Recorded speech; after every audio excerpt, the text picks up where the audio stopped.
బంగ్లాదేశ్లో రిజర్వేషన్ల అంశంపై చెలరేగిన హింసాత్మక ఘటనలు ఆ దేశ ప్రధాని షేక్ హసీనా రాజీనామాకు దారితీశాయి. ఈ క్రమంలో ఆమె ఢాకా నుండి పారిపోయి భారతదేశానికి చేరుకుంది. పొరుగు దేశం కావటంతో బంగ్లాదేశ్లో జరుగుతున్న పరిణామాలను భారత్ నిశితంగా పరిశీలిస్తోంది. తాజాగా ప్రధాని నరేంద్ర మోడీ అధ్యక్షతన భద్రతా వ్యవహారాల కేబినెట్ కమిటీ ఈరోజు అత్యవసరంగా సమావేశమైంది.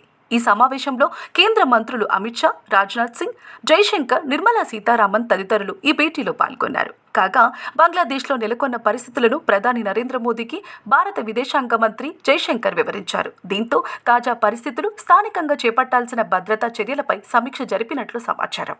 మరోవైపు బంగ్లాదేశ్లో హింసాత్మక ఘటనలు, హసీనా రాజీనామా నేపథ్యంలో విపక్ష నేత రాహుల్ గాంధీ పార్లమెంటు హౌజ్లో భారత విదేశాంగ మంత్రిని కలిశారు. బంగ్లాదేశ్లో తాజా పరిస్థితులపై వీరిద్దరూ చర్చించినట్లు కాంగ్రెస్ వర్గాలు వెల్లడించాయి. ఇక పొరుగు దేశంలో నెలకొన్న ఉద్రిక్త పరిస్థితుల కారణంగా భారత్ బంగ్లా వాణిజ్యానికి తాత్కాలిక బ్రేక్ పడింది. నిత్యావసర వస్తువులు మినహా మిగిలిన వాణిజ్యం నిలిచిపోయింది. రిజర్వేషన్ల వ్యతిరేక ఆందోళనలతో అట్టడుగున బంగ్లాదేశ్ సైనిక పాలకుల చేతుల్లోకి వెళ్లిన విషయం తెలిసిందే.